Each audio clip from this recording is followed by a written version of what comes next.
Hi friends, good morning. இன்றைக்கி ஒரு புது ரெசிபி பார்க்கலாம். நான் என்ன பண்ணியிருக்கேன்னு சொல்கிறேன். இது வந்து நட்ஸு போட்டு உடச்ச கடலையில் உருண்டை பண்ணியிருக்கேன். அது கூட என்ன போட்டிருக்கேன் அப்படின்னு பார்த்தீங்கன்னா, கொக்கோ பவுடர் போட்டிருக்கேன். ஸோ இது பொட்டுக்கடலை cocoa powder laddu, sweet laddu. So இதுக்கு என்னென்ன போட்டிருக்கேன்றதை நான் சொல்கிறேன். முதலே போட்டுட்டேன். 1 கப் பொட்டுக்கடலை மாவு, 1 கப் பவுடர் சுகரு, அதுக்கப்புறம் ஒரு பெரிய table spoon 2 table spoon cocoa powder, அதுக்கப்புறம் ஃபைனாக சாப் பண்ண நட்ஸு, அப்புறம் ஒரு 2 பெரிய தேக்கரண்டி அளவுக்கு நெய்யை காய்ச்சி, அந்த சாம்பார் கரண்டி இருக்கும் இல்லையா அந்தளவுக்கு.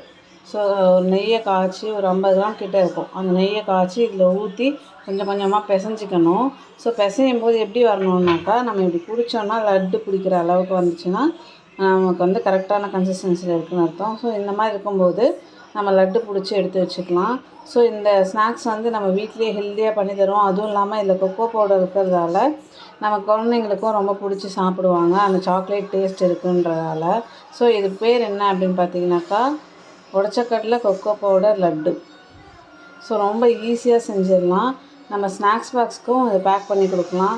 ஃப்ரீ டைமில் ஈவினிங் ஸ்நாக்ஸ் சாப்பிட்ற டைமில் ஏதோ 2 லட்டு கொடுத்தோம்னா குழந்தைங்க அது எக்ஸ்ட்ராவே சாப்பிடுவாங்க. ஸோ நீங்களும் இதை வீட்டில் ட்ரை பண்ணி பாருங்கள். தேங்க்ஸ் ஃபார் வாட்சிங்.